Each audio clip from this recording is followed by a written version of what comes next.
Muy buenos días a todas y a todos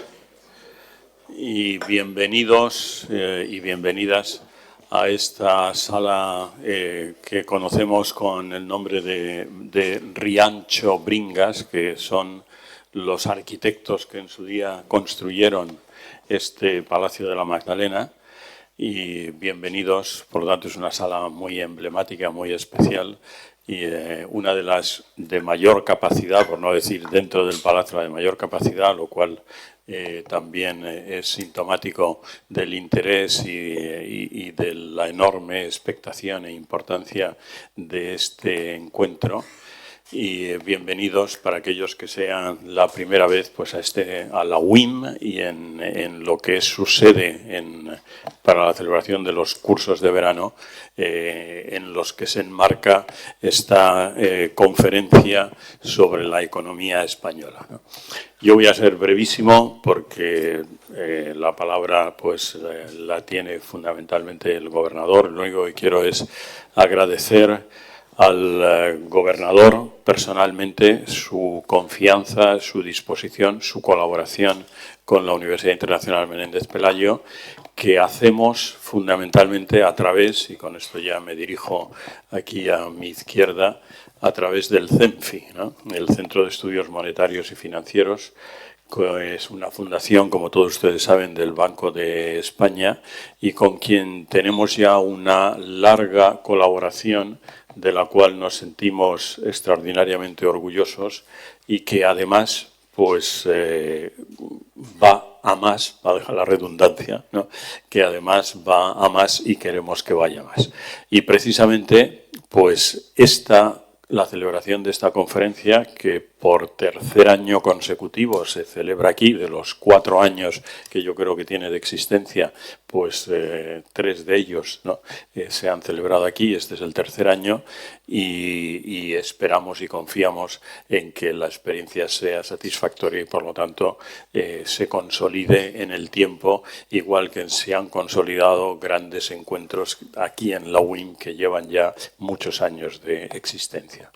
Y además, y aprovecho también para dar las gracias al CEMFI, pues esto se complementa y tenemos aquí a los directores precisamente del curso con una escuela de economía dirigida por el CEMFI, precisamente dirigida a captar estudiantes de máster, de doctorado para el ámbito de la economía, ¿no? Y entonces yo creo que este complemento precisamente de una parte muy académica dirigida a la formación de los futuros economistas, con después la celebración de esta conferencia sobre la economía española, me parece que es una simbiosis que es magnífica y que yo creo que va a dar unos resultados extraordinarios. Y sin más, les reitero la bienvenida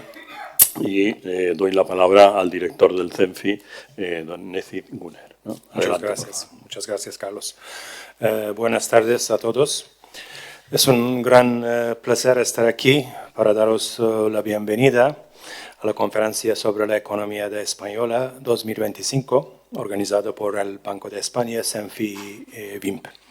Este año he tenido el placer de formar parte del comité del programa, junto con Juanfra Jimeno, Aitor Lacuesta, Enrique Moral, Javier Pérez y Eva Ortega del Banco de España y Samuel Ventolila del CEMFI.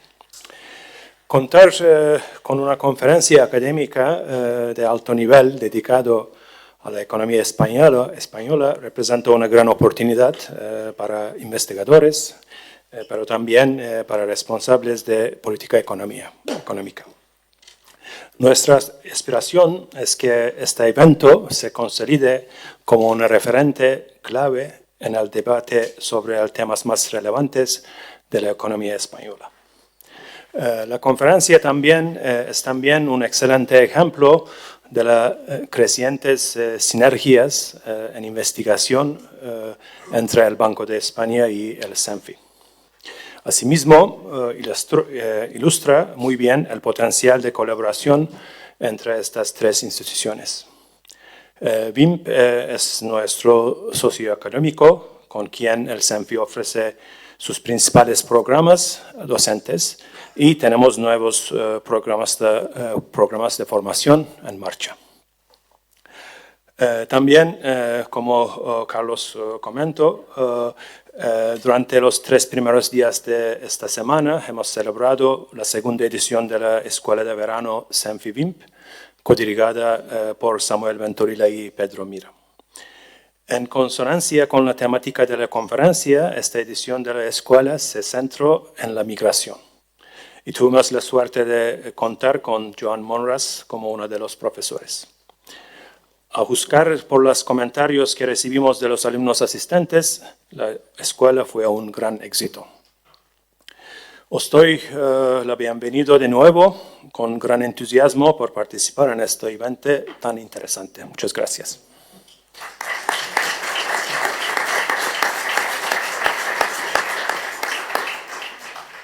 Querido gobernador, José Luis, cuando quieras, por favor.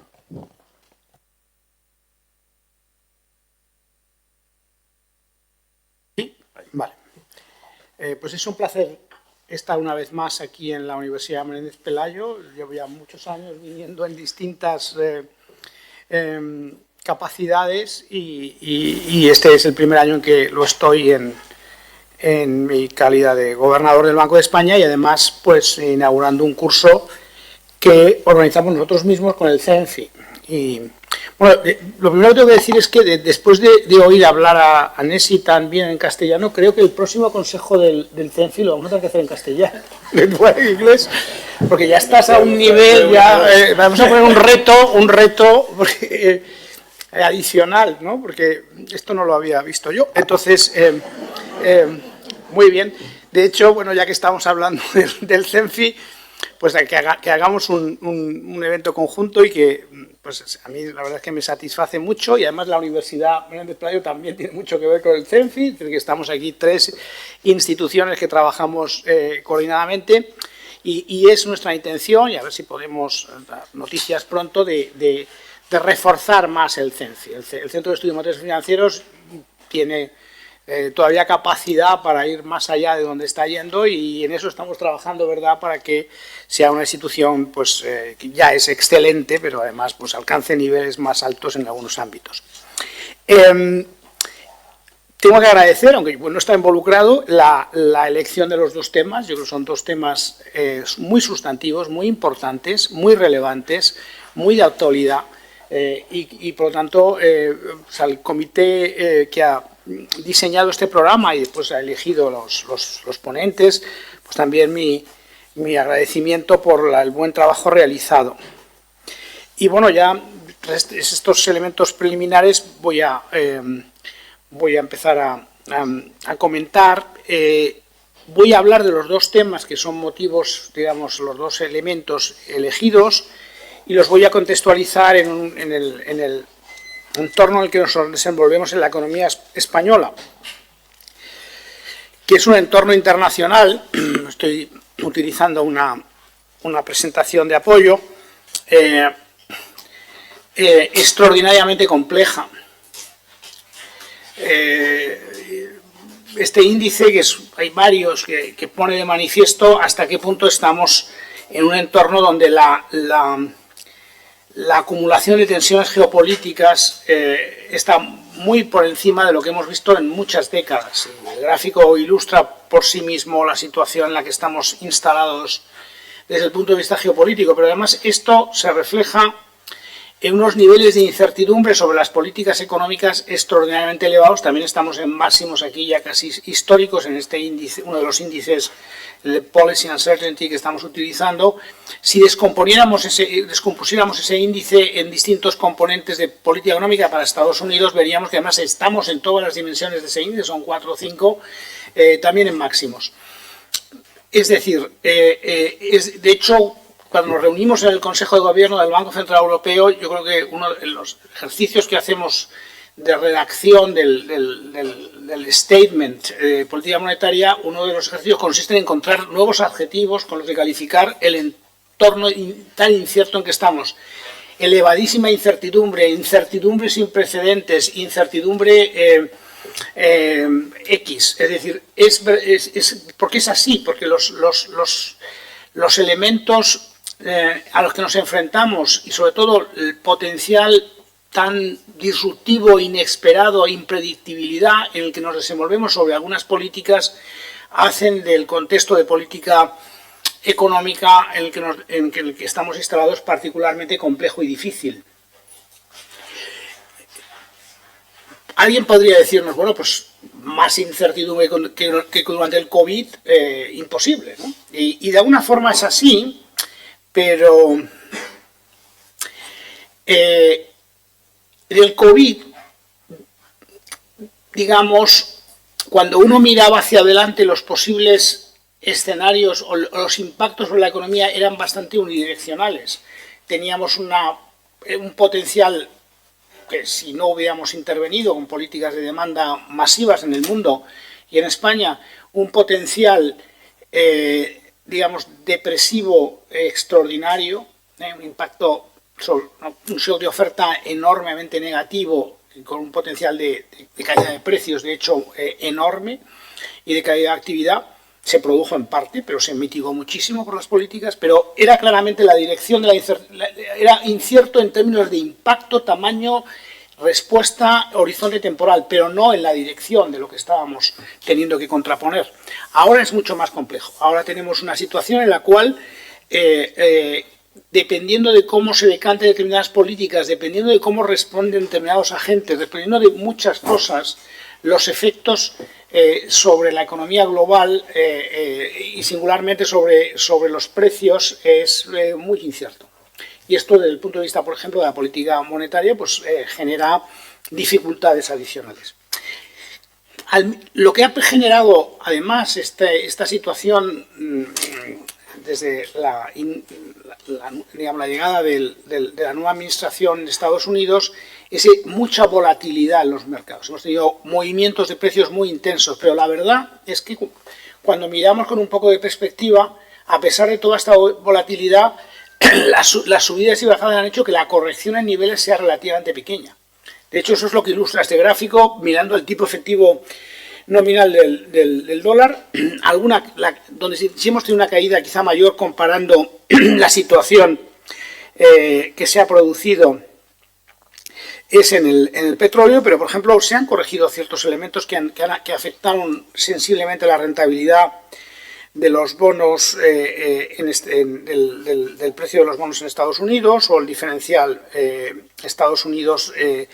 del diferencial digamos, de tipos de interés en Estados Unidos respecto al tipo libre de riesgo. No se han producido elementos, digamos, que en algún momento hemos tenido mucha preocupación, que es que se produjeran dinámicas de mercados que generan problemas serios de estabilidad financiera. Hemos tenido situaciones que hemos monitorizado muy de cerca, pero realmente esto no ha terminado de materializarse. Quizá lo más singular pueda ser que en situaciones de tanta volatilidad financiera el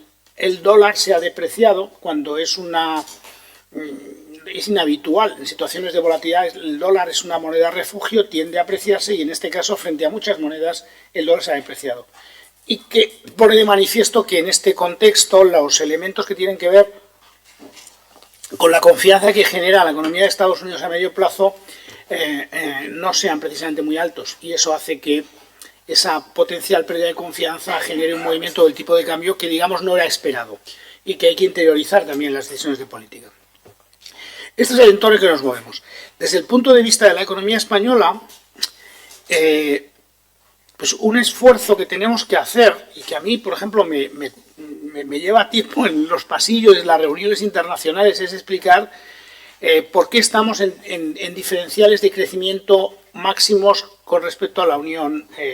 Europea. Este es el diferencial de crecimiento entre España y la Unión Monetaria desde el año 99 y estamos en este momento en diferenciales máximos de crecimiento, teniendo en cuenta además que la economía española ha tendido a integrarse cada vez más a lo largo de estos 25 años con el conjunto del área del euro. Este diferencial pues tiene su cierta singularidad y genera desde luego preguntas constantes que hay que intentar explicar. Y algunas pistas puedo dar. La gran dificultad es discernir en qué medida esta situación, que además, como ven en el gráfico, en principio con las expectativas de crecimiento nuestras y del Banco Central Europeo para el conjunto del área del euro, del eurosistema, va a persistir en alguna medida durante los próximos 3 años, en qué medida esto responde a factores estructurales o factores más coyunturales, y en qué medida pues este viento, digamos, de cola que estamos recibiendo, y me explicará, hay que aprovecharlo para hacer todo un conjunto de reformas y todo un conjunto de transformaciones en la economía que nos permitan aprovecharlo de una forma más persistente y equilibrante. Pero una cosa es verdad, y es que cuando comparamos, ya que hemos sacado un gráfico de 25 años, cuando comparamos la situación, también hubo un periodo muy persistente de crecimiento positivo de la economía española en la primera década de este siglo. Y aquí había una diferencia que hay que reconocer, y es que en aquel momento ese crecimiento se valoró, quizá en aquel momento en tiempo real no todo el mundo, pero ciertamente poco después se percibe claramente como un crecimiento no sostenible. Es un crecimiento que se genera con un crecimiento de del endeudamiento del sector privado, de las familias y de las empresas, en niveles claramente no sostenibles cuando miras todo tipo de indicadores. Recientemente hemos presentado una perspectiva larga, por ejemplo, en el informe de estabilidad del Banco de España. De alguna forma, ese endeudamiento se estaba financiando en gran medida con financiación del resto del mundo, que no era sostenible, y con un déficit medio de la cuenta corriente del 6% del PIB, que es muy grande en promedio, y con daños incluso por encima del 10%. Y después también dado que ese crecimiento se basaba fundamentalmente en una expansión no sostenible, la demanda interna, pues esto generó presiones de precios, presiones de salarios, una pérdida de competitividad acumulada que se puede evaluar, por ejemplo, en una década en más de un punto persistente en términos diferencial de precios durante ese periodo. Después vino lo que vino, el ajuste fue muy fuerte y a partir de ahí pues tuvimos un periodo muy complicado en el que hemos ido saliendo. La pregunta es, la primera pregunta que hay que hacerse es, este diferencial de crecimiento comparable al de entonces, o que empieza a ser comparable al de entonces en términos de magnitud, se basa en factores evidentemente no sostenibles, para decirlo.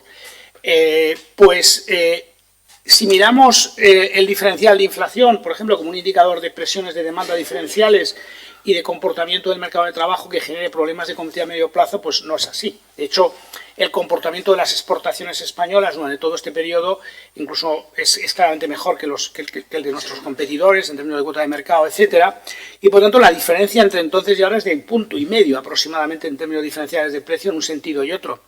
Y efectivamente estamos instalados, y salieron los datos del primer trimestre recientemente del Banco de España, en una situación, y en este caso creo que incluso de máximos, de superávit por cuenta corriente y con una reducción muy sensible del endeudamiento externo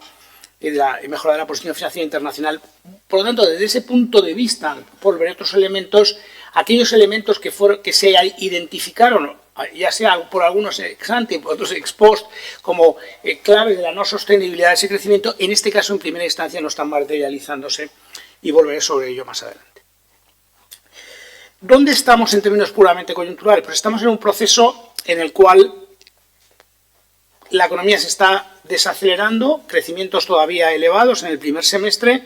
pero venimos de crecimientos en torno al promedio, sería el 3 y pico %, y estaríamos ahora quizá ligeramente por debajo del 2,5, 2,4% en este primer semestre. Por lo tanto, cuando hacemos proyecciones hacia adelante, y esto tiene que ver con lo que decía de la incertidumbre, acabamos de sacar en junio ha salido la proyección macroeconómica, aquí la tenemos completa. No le voy a dedicar mucho tiempo porque realmente en un entorno tan complejo y tan incierto hacia adelante, los escenarios centrales, las proyecciones macroeconómicas de ancla, tienen menos virtualidad que yo diría casi nunca. Es verdad que siempre están sometidos a un nivel de incertidumbre considerable, y el dar previsiones puntuales, como tendemos a hacer los economistas y los departamentos de economía, pues siempre es problemático. Es verdad que es difícil transmitir incertidumbre, pero sí yo diría que claramente esta vez este escenario central tiene una probabilidad de materialización más baja que en condiciones normales singularmente. Y eso conviene interiorizarlo claramente. Por lo tanto, aquí dejo las previsiones y miro hacia adelante. ¿Y dónde está en ese contexto? Y vengo yo ahora justamente del seminario que organiza el Banco Central Europeo todos los años en Sintra. Esta mañana he llegado de allí. Y el tema de discusión es justamente cómo gestionar esta situación de gran incertidumbre desde el punto de vista de la comunicación y sobre todo el punto del análisis interno de los bancos centrales, no solamente de los sistemas, sino un panel dedicado exclusivamente a este tema o central mucho en este tema, donde todos los bancos centrales del mundo están, digamos, debatiéndose los sesos de cómo realmente afrontar una situación tan compleja. Y en todas las formas de tratar la incertidumbre, un elemento que está emergiendo como potente a la hora de estructurar internamente nuestros debates de política económica, de política monetaria y después con el reto no fácil de la comunicación es el tema de escenarios alternativos.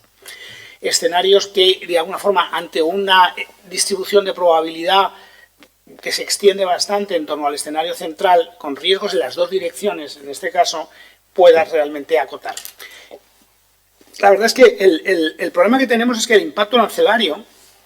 por empezar con uno de los elementos que están encima de la mesa, es claramente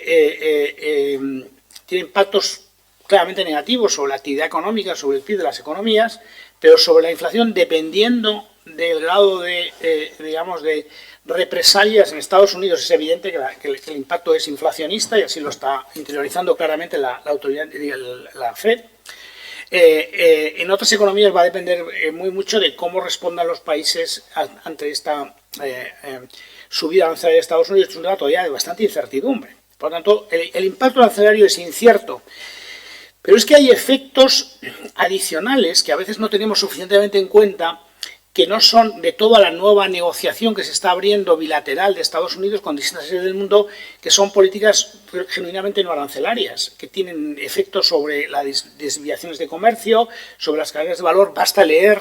invito, el acuerdo el primero que ha habido, que es entre Estados Unidos y el Reino Unido, y ver las cláusulas para ver exactamente hasta qué punto puede haber disrupciones sobre el desenvolvimiento del comercio si esto se generalizara a otras áreas del mundo, cuyo impacto sobre la actividad también es a la baja y una pérdida de eficiencia global,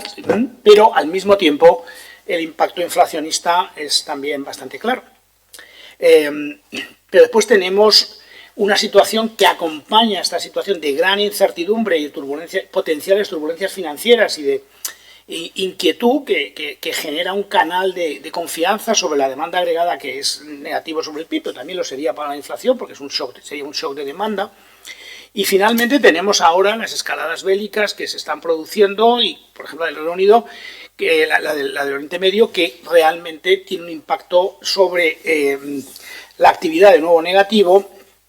pero potencialmente de subida sobre un componente importante de los precios, como es el que viene de los precios de la energía. Por lo tanto, si vemos todas estas flechas, vemos que básicamente estamos en un escenario, frente al escenario central, donde los riesgos sobre la actividad son abrumadoramente a la baja, yo diría, y los riesgos sobre la inflación son mixtos y claramente se pueden mover en las dos direcciones. Este es el gran reto que tenemos en este momento y por eso es tan importante que trabajemos con escenarios distintos que calibren. Nosotros lo hemos hecho en el informe trimestral del Banco de España, hemos sacado un escenario que mide uno de estos elementos, pero hay otros que son muy difíciles de medir. El aumento del gasto, digamos, en defensa, por ejemplo, a nivel europeo, es otro elemento que no está aquí y que también hay que calibrar. Es decir, se han producido toda una serie de dinámicas en distintos ámbitos al mismo tiempo que evaluarlos conjuntamente con los modelos que tenemos y con las limitaciones que tienen nuestros modelos lineales y con, digamos, una dificultad para capturar de forma clara algunos de los elementos que están detrás, porque no están genuinamente modelizados, pues nos genera un reto analítico hacia adelante y sobre todo un reto de política de cómo gestionar la incertidumbre. Volviendo sobre el tema de la economía española y ese diferencial positivo de crecimiento en el que creo que a veces los economistas estamos un poco más preparados para mirar hacia adelante y buscar riesgos y a veces, evidentemente, tenemos que explicar también el presente y por qué ocurren determinadas cosas. Yo diría que este diferencial que se ha instalado ya en los últimos años de crecimiento al alza de la economía española respecto al conjunto de la Unión Europea, con niveles, como veíamos antes, relativamente elevados, es la configuración de una serie de elementos, digamos, en el mundo post-COVID barra conflicto, guerra de Ucrania, agresión sobre Ucrania, que genera algunos efectos, digamos, que benefician a determinadas economías y singularmente a la nuestra. Está relativamente constatado que en el mundo post-COVID, y veremos por cuánto tiempo, se ha producido un cambio en las preferencias de los consumidores desde hacia el ocio frente a otro tipo de bienes, y esto a países que somos proveedores de servicios turísticos nos beneficia, y esto lo estamos viendo. Además nos beneficia, lo veíamos incluso con los datos que salieron ayer o anteayer, de nuevo, de una forma que además genera algunas ganancias de eficiencia indirectas, porque se está produciendo un aumento de la demanda de servicios turísticos en términos relativos mayor en meses y en zonas de España que no eran las prioritarias, y eso permite de alguna forma que el stock de capital turístico que existía instalado se utilice algo más eficientemente. Esto ¿va a durar? ¿No va a durar? La realidad es que explica algunas décimas de crecimiento diferencial que estamos teniendo en este momento. Un segundo elemento que no tiene que ver con los servicios no turísticos está en el hecho que en el mundo post-COVID se ha constatado que se puede trabajar bien y incluso mejor a veces de forma remota. Y algunas ventajas que tenemos nosotros en España, por ejemplo, resultado de la conectividad, de algunos elementos evidentes de calidad de vida, de localización, etcétera, incluso de seguridad, hacen que estamos teniendo una posibilidad de proveer servicios al resto del mundo, y esto es una tendencia que venía de antes, pero que se ha claramente intensificado, y bueno, pues nos estamos aprovechando de ello y estamos teniendo pues crecimientos muy fuertes en distintos ámbitos de servicios no turísticos, donde el trabajo remoto es más factible que en otros ámbitos. Segundo elemento de este mundo post-COVID que es positivo. Un elemento que tiene que ver más con la guerra de Ucrania y con la configuración energética en Europa es el menor precio de la energía. Singularmente el Banco de España ha estimado que aproximadamente estamos un 30% por debajo en precio de la energía para usos industriales comparado con los principales países competidores, cuando antes del COVID estábamos incluso algo por encima. Estamos teniendo, no digo que no tengamos, pero estamos teniendo algunos menores cuellos de botella en el mercado de trabajo frente a economías que están claramente en niveles y con dificultades todos tenemos dificultades para atraer trabajadores cualificados o no cualificados en distintos sectores, y en parte por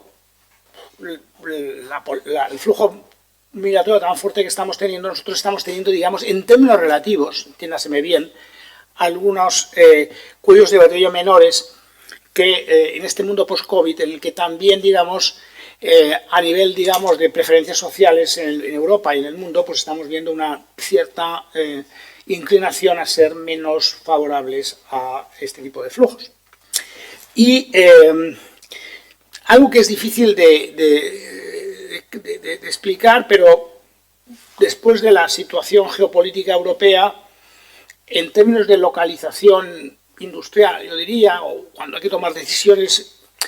que en el pasado podían no decantarse hacia esta parte de Europa, el estar, digamos, muy en el sur y estar localizado muy en el sur y muy en el oeste de Europa es una ventaja. Y esto pues lo vemos por algunas vías. Estos son distintos factores que es difícil de calibrar la importancia relativa de cada uno de ellos, pero que ciertamente todos juntos seguro que ayudan a explicar. Esto no quiere decir que no tengamos retos muy importantes sobre los que trabajar. Nosotros hemos insistido mucho en este informe anual del Banco de España en la cuestión de la sostenibilidad de las cuentas públicas, y singularmente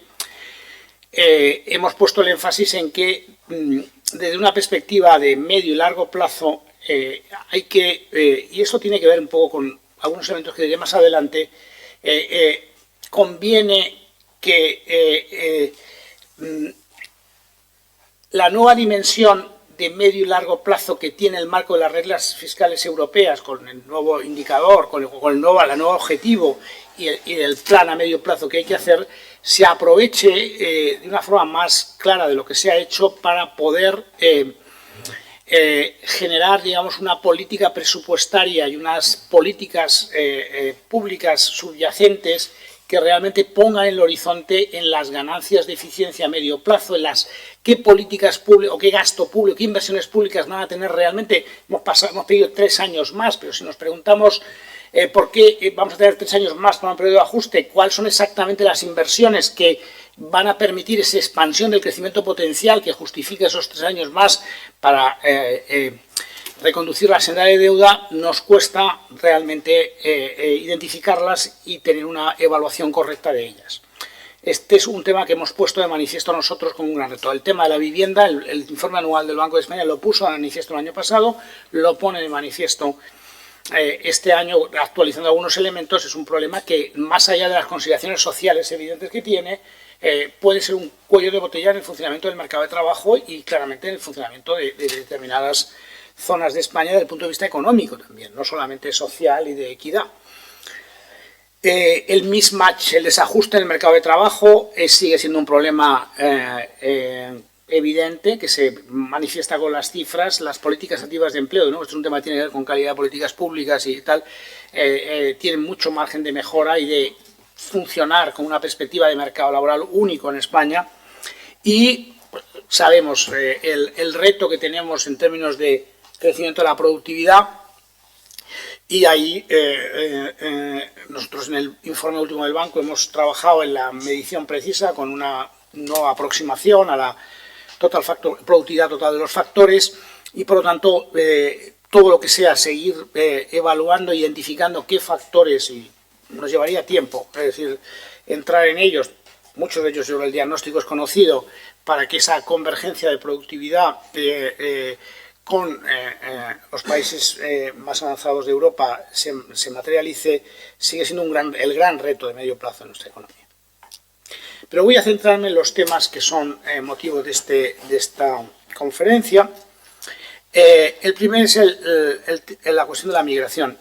Aquí tenemos en este gráfico los flujos migratorios en España, descompuestos en gran medida lo que viene de netos extranjeros, de los nacionales, y como vemos es un fenómeno que ha tenido una dimensión muy grande, y recientemente estamos hablando, aquí hemos puesto el énfasis en el 22-24, pero teniendo en cuenta que el 20 y el 21 fueron los años del COVID y ahí hubo claramente un bajón, y que después probablemente lo que hemos visto después compensa parte de esto. Si tomamos el 19-24 estamos hablando de, si no estoy equivocado, 3 millones de migrantes, casi 500.000 emigrantes netos al año promedio, y 3 millones en 6 años. Si arrancamos desde el 19, incluso yo creo que desde el 18 saldría una cifra similar, más o menos. Es decir, tuvimos ya un periodo de enorme expansión de la migración en la primera parte de este siglo, de magnitud comparable, en aquel momento acompañando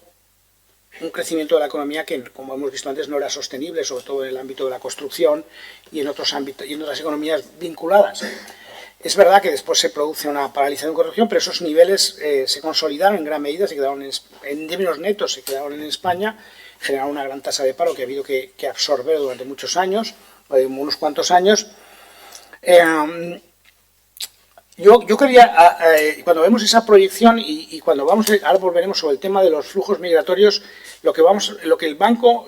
ha puesto manifiesto, y antes otros y otros en paralelo, es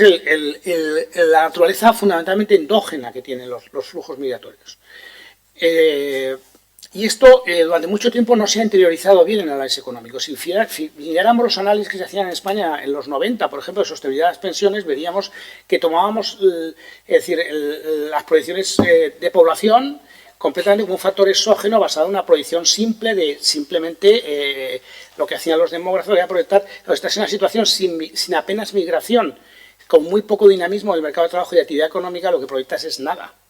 Y entonces, pues, efectivamente lo que salía era pues un colapso completamente del sistema ya tan pronto como a mediados de los años 2005, pero al final lo que pasa es que ocurrió que tuvimos un crecimiento del empleo enorme y eso sostuvo el sistema. Cuando lo miramos en una perspectiva de 25 años, vemos efectivamente que en este momento estamos con un nivel de empleo muchísimo más alto, en parte porque los momentos en los cuales, por distintas circunstancias y con distintas causas, ha habido fuerte dinamismo de la actividad económica, se han producido esos flujos migratorios en España y eso han compensado las dinámicas subyacentes poblacionales que son muy débiles en España, fundamentalmente por un tema de tasa, por distintas razones, pero uno que es conocido, que es la tasa de birth rate tan bajo. Esto ha permitido, volveré sobre esto un momento, uno de los efectos, quizá lo podemos ver aquí después, es decir, aquí lo vemos, uno de los efectos positivos que ha tenido los flujos migratorios es que aportan trabajadores con tasas de actividad, digamos, los extranjeros que vienen tienen tasas de actividad muy altas, y aquí vemos el 78% en España en el año 2024, siendo altas en otros países claramente por encima de otros países de nuestro entorno. Esto lo que ha supuesto es, que salía aquí con el Fandor anterior, lo siguiente. En países como el nuestro, que tienen una natalidad tan baja, en ausencia de este fenómeno migratorio tendríamos un problema ya, digamos, muy agudo de envejecimiento de la población. Lo tenemos en parte, pero mucho más matizado, voy a dar las cifras. Un problema de envejecimiento de la población y un problema más agudo el que tenemos de sostenibilidad de las cuentas públicas y del estado del bienestar. Pensemos que si utilizamos el ratio de personas mayores de 65 años respecto a las personas que están en edad de trabajar, de 16 a 65 años, ese ratio en España está en este momento está en 31, es decir, el 31%. Estamos 3 puntos por debajo de la media europea, que está en torno a 34, a pesar de tener tasas de natalidad mucho más bajas que la media europea. Pero cuando miramos las tasas de natalidad de los países de nuestro entorno que tienen la misma que la nuestra, que son Portugal e Italia, por ejemplo, ellos tienen 38 de ratio. Es decir, estamos 7, 8, incluso por encima de 38, 38 y medio. Estamos 8 puntos por debajo de ellos. Y esto ha sido gracias fundamentalmente a todo esta receptividad hacia los inmigrantes, esa capacidad de absorción y de asimilación que hemos tenido, que nos ha permitido que hoy tengamos, en términos relativos, en Europa, una población de las menos envejecidas, entre comillas, y con ese ratio de 31. Y de hecho, pues si lo miramos en el tiempo, aunque se ha deteriorado ese ratio en los últimos 10 años, bastante menos que en el conjunto de la Unión Europea. Y es por esto, es fundamentalmente por esto, porque desde luego el otro factor fundamental, que es el de la tasa de natalidad,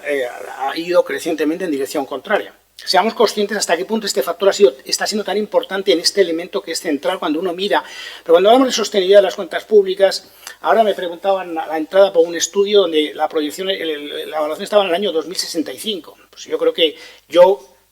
todos sabemos lo difícil que es hacer previsiones y cómo se mueven, moviendo un poquito la aguja, realmente lo que tenemos que poner el énfasis es en los... Primero vamos a evaluar los datos que tenemos y qué está pasando, y después ya haremos proyecciones a distintos horizontes, y ya si tenemos que hacer hasta el 2065, pues vamos viendo. Sobre todo por un fenómeno tan complicado de anticipar como es la migración y tan decisiva. Bien, pues cuando miramos eso, es decir, realmente es en este elemento, los datos duros, ciertos de los últimos 10 años, los que nos dan ese elemento que pone de manifiesto la enorme importancia que en cualquier proyección que hagamos hacia adelante va a tener el cómo evolucionan estos flujos. Va a cambiar completamente el panorama. Por tanto, hacer proyecciones incluso a 5 o 10 años vista, como ocurrió en el pasado, pues es un ejercicio que yo creo que le doy una importancia muy pequeña, que es lo que decía la entrada, aquí me preguntó por esto. Otro elemento que tiene su importancia y que es positivo cuando miramos, aquí estamos comparando el 2008 con el 2022, es la evolución del perfil educativo de los inmigrantes que llegan a España. Como vemos, en el año 2008, aquí estamos comparando entre una descomposición entre bajo y medio y alto, es la suma de los dos suma 100, y lo comparamos con el promedio de Alemania, Francia e Italia, pues realmente en el año 2008 no teníamos un perfil muy distinto, ¿no? hemos mejorado nosotros significativamente y ellos más o menos siguen ahí. Luego estamos teniendo, esto hay que analizar, hay que ver qué implicaciones tiene, una llegada de inmigrantes, digamos, algo más, digamos, significativamente más cualificados en promedio y significativamente más cualificados que los de nuestros países de entorno. Otro, esto estilizado me parece importante. Este análisis del banco yo creo que también es interesante porque lo que pone de manifiesto es lo que decía yo antes de los cuellos de botella, donde hemos visto que se ha producido una mayor flujo de inmigrantes son aquellos sectores en los que, según las encuestas de las empresas, la contestación del Banco de España, digamos, hay mayor falta de mano de obra. Y eso lo vemos bastante claro. Otro elemento, y aquí estoy utilizando, ya entramos en la parte, digamos, que tiene que ver un poco con la endogeneidad del flujo migratorio y cómo responden en mayor medida a elementos que tienen que ver con el arrastre y no el empuje de los países de origen, es este análisis que han realizado Cuadrado y Katarínuk y que con un VAR estructural pone de manifiesto la función de respuesta, impulso-respuesta, donde vemos que con un retraso entre 1 y 2 años un shock de demanda positivo a la economía española atrae a un porcentaje significativo de inmigrantes que lo hemos reflejado en esa función de respuesta. Otra forma de verlo es con este trabajo de Cuadrado Sastre y Suárez Varela, donde descomponen entre el componente de arrastre y el de empuje, el push, en España en los últimos 20 y tantos años, y también se compara con, aquí lo comparamos con una descomposición similar europea, donde vemos que en el caso español los efectos pull son más dominantes. También hemos analizado, o se ha analizado, cómo al evaluar y por qué esto es así, la capacidad que tenemos de mayor absorción y mayor, tiene que ver con las políticas migratorias. Esto está visto en este análisis, donde se compara con otros países, y esto nos lleva un poco a una reflexión, yo creo, sobre las políticas migratorias. Después haré referencia a ello, pero ya lo puedo anticipar. Yo creo que ha habido cierta continuidad en España desde el punto de vista de las políticas migratorias. Hay todavía muchas cosas por hacer, pero por ejemplo en todo lo que tiene que ver con España, lo hemos visto antes, tenemos razonables buenos resultados, mejorables sin duda, cuando miramos el perfil de trabajadores cualificados. Y eso es el resultado de una continuidad de políticas durante varias gobiernos de distinto color y distinta legislatura, que han puesto el énfasis en facilitar que las empresas puedan atraer con procedimientos relativamente flexibles trabajadores cualificados, y además flexibilizando el concepto de lo que se entiende por trabajador cualificado. La propia transposición que se ha hecho de la directiva de Blue Card, que es el pasaporte europeo para trabajadores cualificados en España, pues ha sido con más visión que la que ha habido en otros países. Yo creo que lo que es el trabajo no cualificado todavía hay mucho por hacer. Se ha avanzado en ámbitos, pero por ejemplo, aunque la norma, uno de los últimos cambios en el reglamento de la ley de extranjería permite a la Administración Central, con iniciativa del Ministerio Sectorial, identificar áreas y donde realmente falte trabajo, falten trabajadores, haya dificultades de cobertura de mano de obra por parte de nacionales. La realidad es que ese procedimiento no se ha activado nunca y seguimos dependiendo de la elaboración de una lista de profesiones altamente demandadas, que es muy estática, que requiere unos procedimientos administrativos en ausencia de este otro tal, muy laboriosos a nivel provincial, de hecho, que requieren unos acuerdos complicados, y esto está permitiendo que la llegada de trabajadores no cualificados en muchos ámbitos donde hacen falta, pues esté yendo retrasado. Y al final lo que termina ocurriendo es que es un proceso que termina nutriéndose en mayor medida lo debido de la llegada de trabajadores irregulares que tienen que esperar unos años hasta ser regularizados, aunque ahora se ha avanzado a la hora de permitir reducir los plazos de regularización si se forman en profesiones que tienen. Estos son ejemplos de políticas migratorias mucho más volcadas hacia las necesidades del mercado de trabajo, que en última instancia lo que tienen que conseguir, mirando hacia adelante y a medio plazo claramente, es orientar las políticas a que los flujos que vengan primero sean deseablemente por procedimientos regulares, con personas que tengan contrato de trabajo y a los sectores que realmente necesitamos. Entonces, eso es dado que si las dinámicas, como las dinámicas poblacionales son las que son, y para los próximos 25 años, que es el periodo complicado hasta finales de la década de los 40, que es cuando realmente vamos a tener un problema, digamos, de insuficiencia de trabajadores nacionales agudo y de descompensación por todo el fenómeno de los baby boomers, es en estos últimos 25 años que tenemos que exacerbar en gran medida y profundizar en aquellos mecanismos, en aquellas políticas que nos permitan que el matching en el mercado de trabajo sea lo mejor posible, porque ya, digamos, no hay alternativas. Desde el punto de vista de otras alternativas, no llegamos en los próximos 25 años si no es a través de mejorar, afinar, perfeccionar las políticas migratorias que vayan permitiéndonos que este desajuste creciente que vamos a tener en el mercado de trabajo se vaya resolviendo de la forma más favorable posible, con algunos ámbitos en los cuales es particularmente complicado, por ejemplo, la administración pública. La administración pública, que tiene una edad media, y yo creo que está en torno a 57 años, 58 años, los funcionarios públicos, aquí es donde pues hay que enfatizar claramente mecanismos que tengan que ver con ganancias de productividad, por así decirlo, y utilizar nuevas tecnologías, porque la cobertura con migrantes es mucho más difícil. Bueno, esto es un poco lo que quería decir aquí.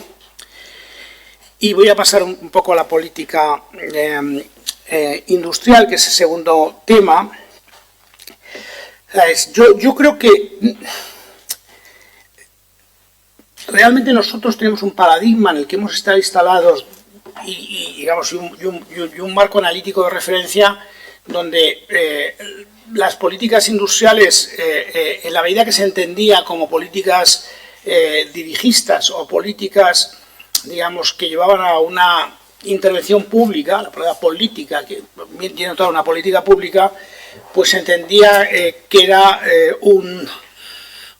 tenía un coste claramente en términos de eficiencia económica ante las decisiones que podrían tener, digamos, el mercado en sí mismo. Yo diría que esto se ha venido a reconsiderar de alguna forma en los últimos años como resultado de determinadas dinámicas. Yo creo que la de China puede ser una en la que un modelo muy dirigista en muchos aspectos ha tenido mucho éxito en un periodo largo de tiempo, por poner un ejemplo de cosas que nos hacen pensar que el paradigma que teníamos era incompleto. Y por otra parte, yo creo que al mismo tiempo se ha reconocido que, es decir, que no todo es eficiencia económica y emergen dilemas, trade-offs, sobre los que hay que gestionar y posicionarse. Yo creo que esto sería el resumen que yo haría del mundo en que vivimos y de algunas de las cosas de las que estamos viviendo y que a veces nos resultan un poco desconcertantes, pero que reflejan esta doble perceptividad. De alguna forma aparecen nuevos objetivos. Yo no sé si aquí he puesto seguridad, autonomía estratégica, yo no sé si decir resiliencia de las economías, por utilizar un término más económico, es decir, frente al de la eficacia o la eficiencia económica. Es decir, queremos poder ser resilientes, que si se producen disrupciones en las cadenas de suministro, pues tengamos cierta capacidad de respuesta y autonomía, como vivimos en el periodo post-COVID y con conflictos geopolíticos. ¿Tiene esto un coste en términos de eficiencia? ¿Cuánto coste tiene? ¿Cómo hay que explicitarlo? ¿Cómo hay que gestionar el trade-off? Todo esto yo creo que son las grandes preguntas a las que nos enfrentamos y me da la sensación de que nos falta todavía trabajar mucho desde el punto de vista conceptual y analítico para poder tener respuestas adecuadas. Por no hablar de la transición Los problemas climáticos es otro elemento también que además todos estos elementos, voy a hablar sobre ello en un momento, generan, digamos, temas de naturaleza intertemporal. A veces nuestros instrumentos de análisis se centran en periodos relativamente cortos, porque cuando nos vamos a largo plazo tenemos más dificultades y tendemos a resolver nuestros modelos con relaciones de equilibrio muy sencillas y muy poco que no incorporan toda la complejidad que tienen estos elementos. Yo un tema que he vivido directamente es el tema de la política de competencia. Cuando tú analizas la política de competencia, los instrumentos habituales que analizan las autoridades de competencia, sobre todo marcados desde la Europa, pues una política genuinamente europea, es, para muchos casos, es mirar, digamos, a las ganancias del consumidor en un horizonte de corto plazo. No terminan de interiorizarse suficientemente elementos de medio y largo plazo que tienen que ver, por ejemplo, con la escala, con la posibilidad de invertir en nuevas tecnologías, en I+D+I de empresas que necesitan escala más grande, y eso requiere quizá a corto plazo alguna pérdida de eficiencia, por así decirlo, una pérdida, digamos, de ganancia para los consumidores en términos de precio, pero que a medio plazo va a redundar en mejor posicionamiento. Si uno mira todo el debate europeo sobre determinados sectores, mucho de esto tiene que ver con esto, y con esta esencia. ¿Cómo lo interiorizamos? Bueno, lo dejo ahí para la reflexión. Otro dilema, otro trade-off que es evidente es el que tiene que ver entre la eficiencia y la cohesión social. Cómo introducimos políticas o introducimos o empujamos determinadas ganancias de eficiencia en la economía que a su vez identifiquen en una etapa temprana aquellos perdedores de esa política e intentemos acomodarles para que el principio de cohesión social o que la cohesión social no se vea muy resquebrajada. Y finalmente el otro tema al que me refería, que es autonomía versus diversificación. Nosotros, frente a la explotación máxima de la ventaja competitiva que tenga cada uno y tener, digamos, poder adquirir los bienes o estar en las cadenas de suministro instalados en aquella parte donde tenemos más ventaja, donde nos han dado el hueco adecuado, vemos sobre todo en las grandes economías una creciente posicionamiento para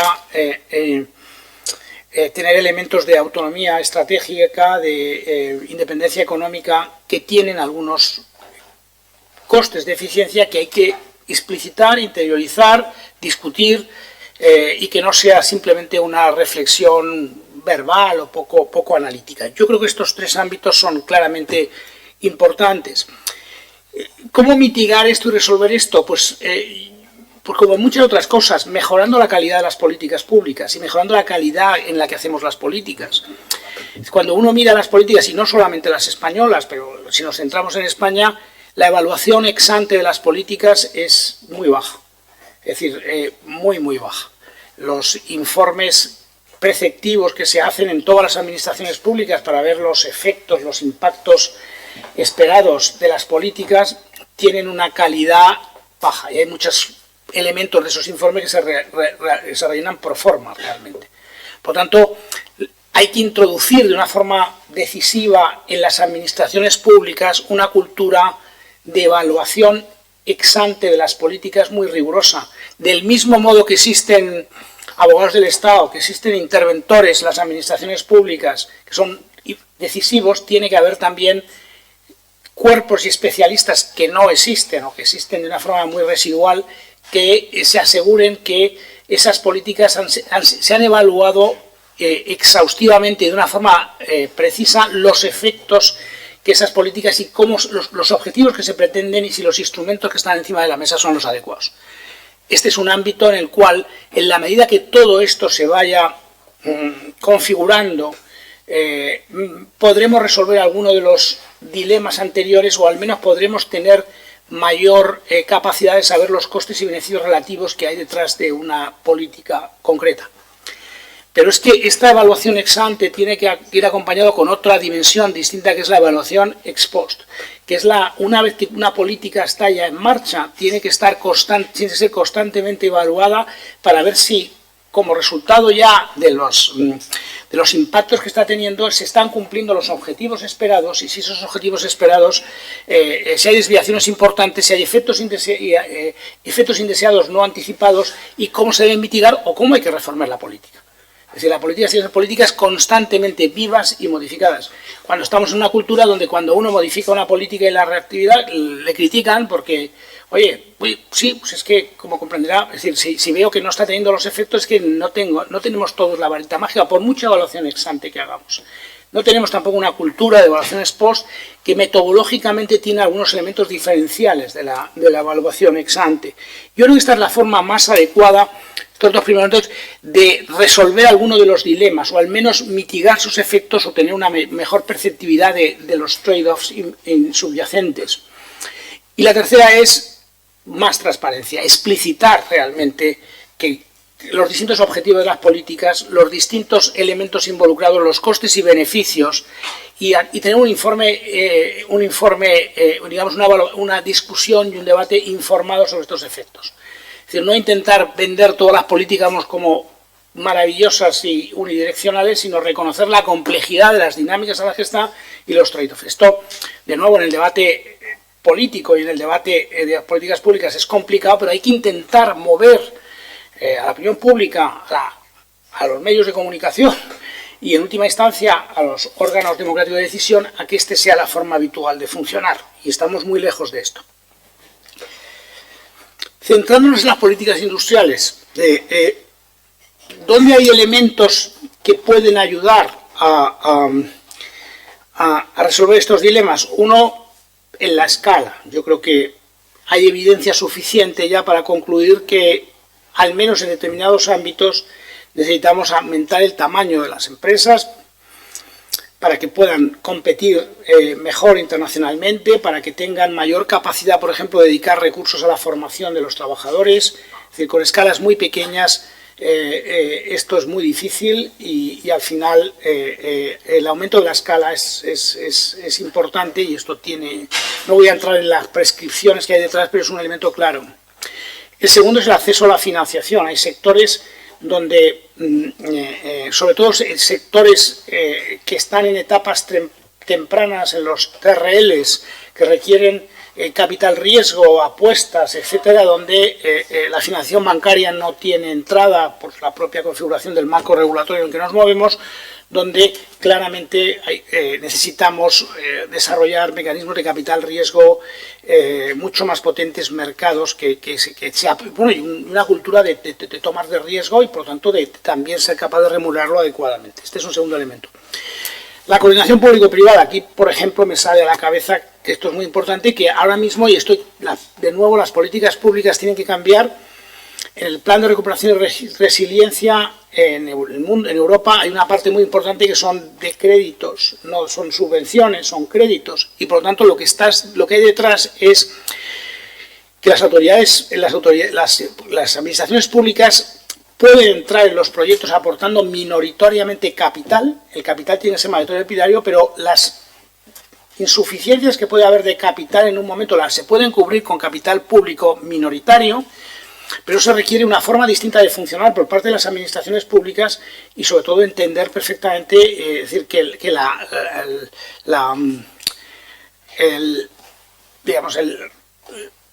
dirección y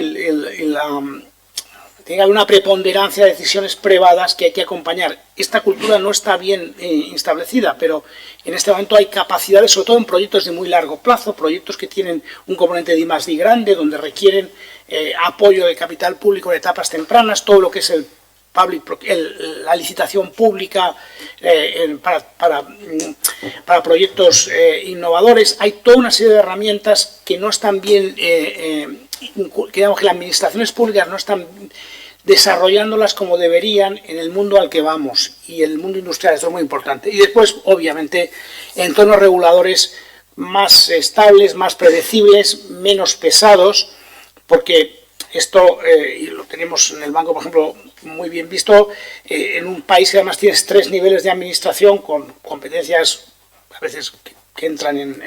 mejor dicho, en competencia, genera una densidad regulatoria muy grande, y esto es un hándicap a las decisiones. Y finalmente, y con esto yo quería terminar, pues con una capacidad de funcionamiento de las administraciones públicas que es, como hemos visto, es un elemento horizontal en muchas de las cosas que he dicho. Claramente aquí es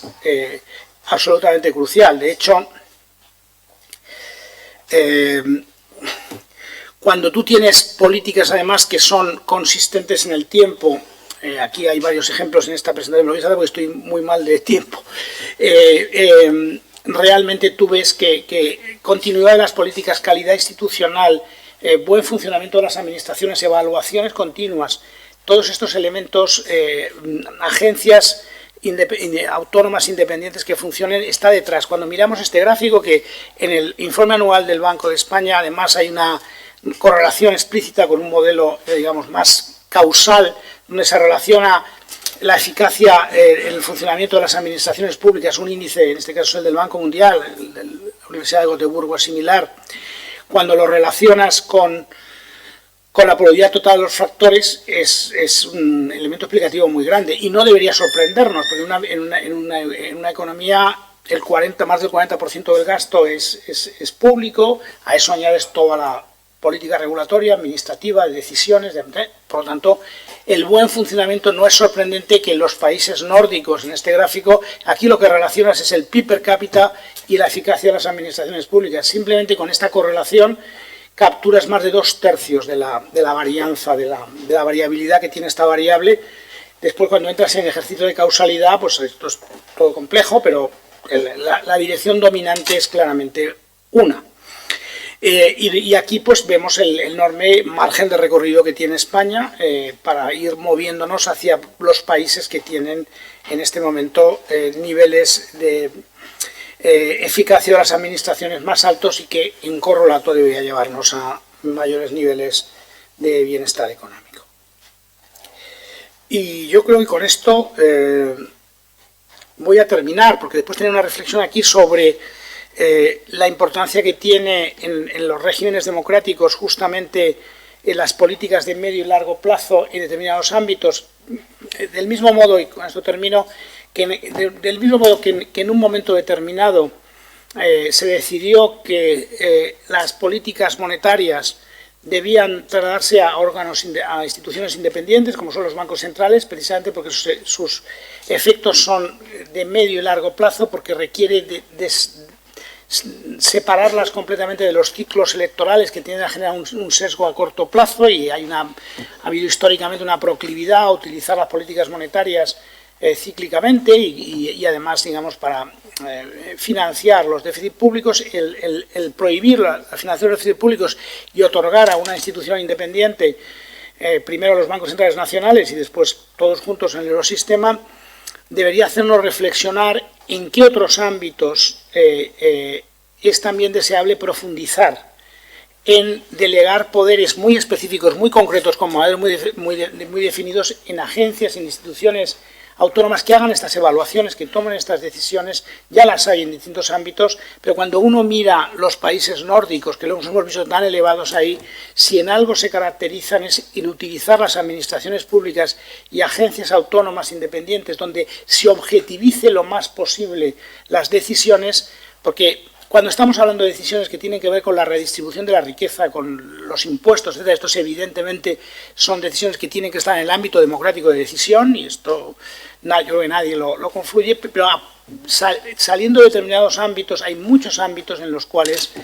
la forma de funcionar las administraciones públicas y la calidad que ellas tienen redundan en políticas de mejor calidad. Y este es algo en que el informe anual del Banco ha puesto énfasis y donde queremos seguir profundizando, porque pensamos que es un determinante muy importante de la productividad de un país y del bienestar de un país. Y con eso termino. He tenido un poco más de lo esperado. Pero...